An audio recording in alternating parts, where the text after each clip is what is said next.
Shalom, more praise to how about Shemel Shah, double line to Apostle GMS. This is Amna Allah coming at you in the video. And this is part 2 to the last video that I did about giving charity and looking out for brothers when they in need of certain things. So I'm doing a part 2 to that video now. So I want to start off with the book of 2 Corinthians chapter 12 verse 9. So let's get right to it. Matter of fact, you know what? Let's start up. Let me see. Okay. Let's go into when the Apostle Paul was stoned. And when he was stoned, he went up to the third heaven, the spirit world. And he saw many things. He received many revelations. And he said it was things that he couldn't even utter. He heard unspeakable words which is not lawful for a man to utter. So let me get right to the point. Let me start with verse 7. 2 Corinthians 12 and 7. Unless I should be exalted above measure.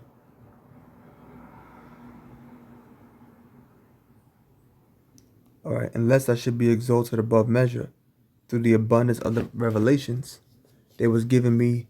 So he says, unless I should be exalted above measure through the abundance of the revelations. Matter of fact, let me read up a little bit. 2 Corinthians 12 and 4. How that he was caught up into paradise and heard unspeakable words which is not lawful for a man to utter.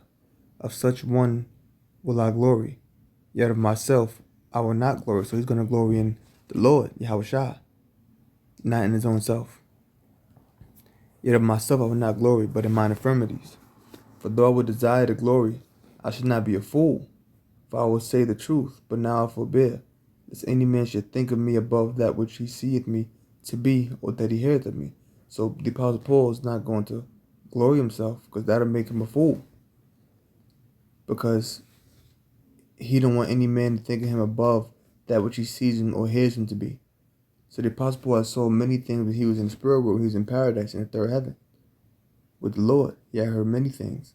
But he said, I'm not going to glory, because if I glory in myself because of all of these things that I've heard, people are going to exalt me above which I should be exalted.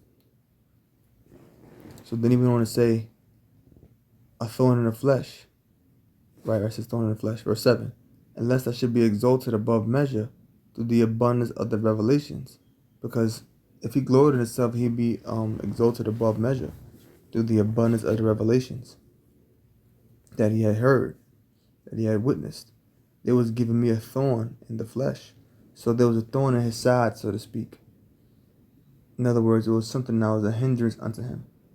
It could have been something spiritual, something physical, some type of infirmity. It could have been a disease, pain. In fact, look at the word thorn.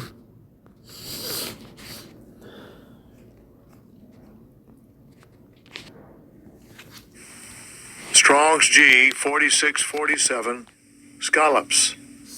Scallops. It says a pointed piece of wood, a pale, a stake, a sharp stake, splinter, anything pointed.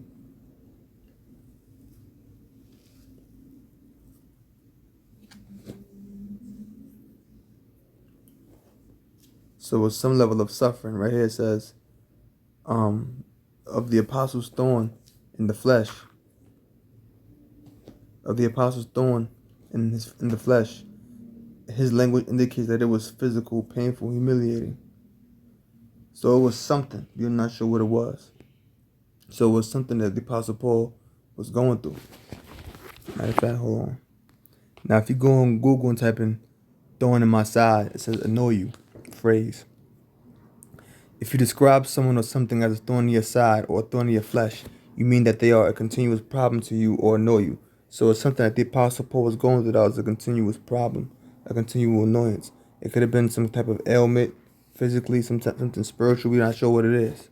But the Lord did that to him so that he wouldn't be exalted. It's like a person who's great at basketball, but they one floor they can't shoot free throws. Well, that's a humbling thing. Or they one floor they can't shoot threes. Well, that's a humbling thing. because it shows you that you're not as great as you may think you are, other people may think you are. So back in 2 Corinthians 12 and 7 it says, "And lest I should be exalted above measure through the abundance of the revelations, there was given to me a thorn in the flesh, the messenger of Satan, to buffet me." So the Lord has sent sent a spirit on him to buffet him or to hurt him. You know? So it was something that he was going through. We're not sure exactly what it was. You know? Most I could have put a spirit on him, and he could have some type of spirit on him that could have made him get in some kind of disease. You know, a spirit upon him that was a continual problem with him. So it could have been a physical ailment that he had that was hindering him in the spirit. You're not sure exactly what it was, or it could have been just something strictly spiritual. The messenger of Satan to buffet me, lest I should be exalted above measure. This was so that the Apostle Paul wouldn't be exalted above measure. For this thing, because people would have started worshiping Paul, pedestalizing Paul. So the Lord did that to humble him. For this thing I besought the Lord thrice that it might depart from me. So he asked the Lord 3 times, it would depart from him. And he said unto me, My grace is sufficient for thee, for my strength is made perfect in weakness. So the Lord said unto him, My grace is sufficient for thee. That's enough. So the Lord is showing him grace or mercy. What is grace or what is mercy? Mercy having the power to punish someone, yet refraining from doing so. So the Lord is saying, My grace or my mercy is sufficient enough for you. You're not dying. You're not being killed. Even though this thing is a hindrance unto you, it's a problem for you. You're not dead. So I'm still allowing you to live. So he's saying that grace or my grace is sufficient for thee. For my strength is made perfect in weakness. So the Lord's strength is made perfect in weakness. Because when you're at your weakest point, that's when that shows you that you can't rely on your own strength, but you rely on the strength of Yahweh Hashem Yahushua to get you through whatever you're going through. Okay? So for my strength is made perfect in weakness. The Lord's strength is made perfect through our weakness, through our infirmities, through our imperfections. Because when we at those lowest points, that's when we gotta depend on Him. That shows that we can't do it alone. So that increases our faith and our trust in the Most High and the Son. Most gladly, therefore, will I rather glory in my infirmities, that the power of Yahushua may rest upon me. So he'd rather glory in his infirmities. He'd rather glory in whatever pain or suffering that he's going through. Because that shows that the power of Yahushua is resting upon him. Because he's going through those infirmities, yet he's still able to maintain and do the work of the Lord. And that's for brothers that may be, going through certain things. You got to remember that scripture, 2 Corinthians 12 and 9. The Lord's grace is sufficient if you may be down financially or whatever it is that may be going on. But remember, the Lord's strength is made perfect in weakness. So in your low state, that's bringing you closer to Yahweh Shem Yahshua. That's showing you that you can't do it alone, that you need Him. That builds your faith up. 1 Peter 1 and 5. Starting 4. To an inheritance incorruptible and undefiled, and that fadeth not away, reserved in heaven for you. That's what you're waiting for, the kingdom of heaven. It's undefiled and incorruptible. And it's not going to fade away. Who are kept by the power of the Most High through faith unto salvation, ready to be revealed in the last time. So those people, the elect. Matter of fact, this whole thing is good. Let's start from 1. 1 Peter 1 and 1. Peter, an apostle of Yahushua, to the strangers that talking about Israelites, scattered throughout Pontus, Galatia, Cappadocia, Asia, and Bithynia, elect according to the full knowledge of the Most High, the Father, through sanctification of the Spirit, unto obedience and sprinkling of the blood of Yahushua, grace unto you and peace be multiplied. Blessed be the Most High and Father of our Lord Yahushua, which according to His abundant mercy hath begotten us again unto the lively hope by the resurrection of Yahushua, the anointed from the dead, to an inheritance incorruptible. So the lively hope of Yahushua, the lively hope by the resurrection of Yahushua from the dead is that inheritance that's incorruptible and undefiled, and that fadeth not away, reserved in heaven for you, who are kept by the power of the Most High. Who's kept? The elect. It said it right here, verse 2. Who are kept by the power of the Most High, kept or protected. We're kept. See, the word kept got some kind of significance to it. Strong's G 5432. Frureo. Frureo.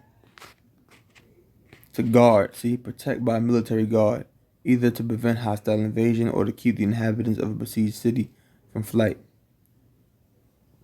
Okay, there you go. So we're kept by the power of the Most High, or guarded, or protected by the power of the Most High.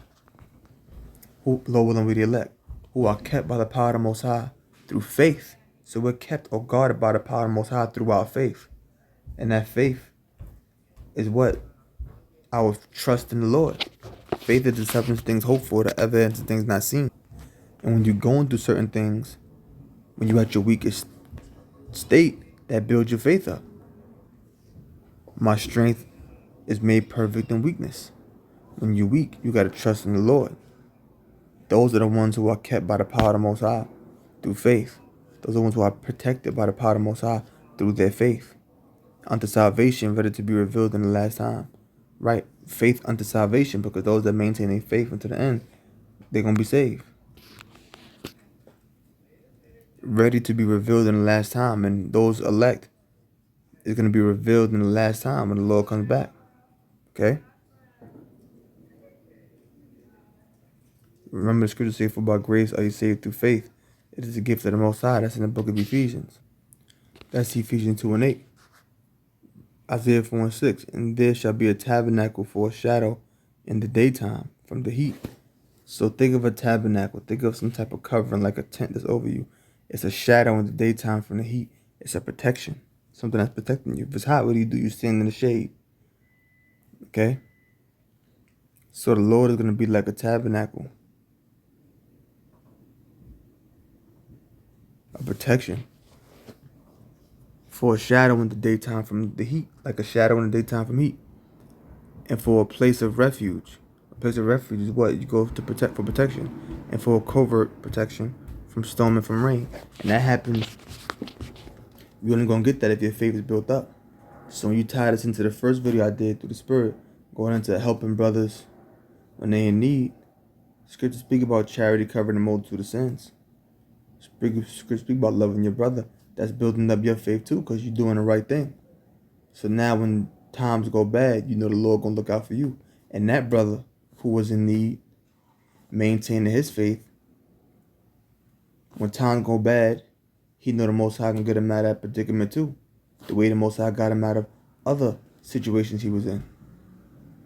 So the same way that brother needed help and he was at a weak state, guess what? The Lord's strength is made perfect in weakness. Him being in that weak state showed him that he can't get himself out of it. He needed the Lord to get him out of it. So that builds up his faith in the Lord. So now when all hell breaks loose, he knows the Lord going to be with him because the Lord was with him last time. His faith is built up. It's been built up through trials and tribulations he went through in the past. And that brother that helped him, guess what? Same thing will happen. When he's at a weak point, his faith and trust going to be built up because he going to remember how he helped other brothers that was in need too. And even when he was in his weak points. Okay?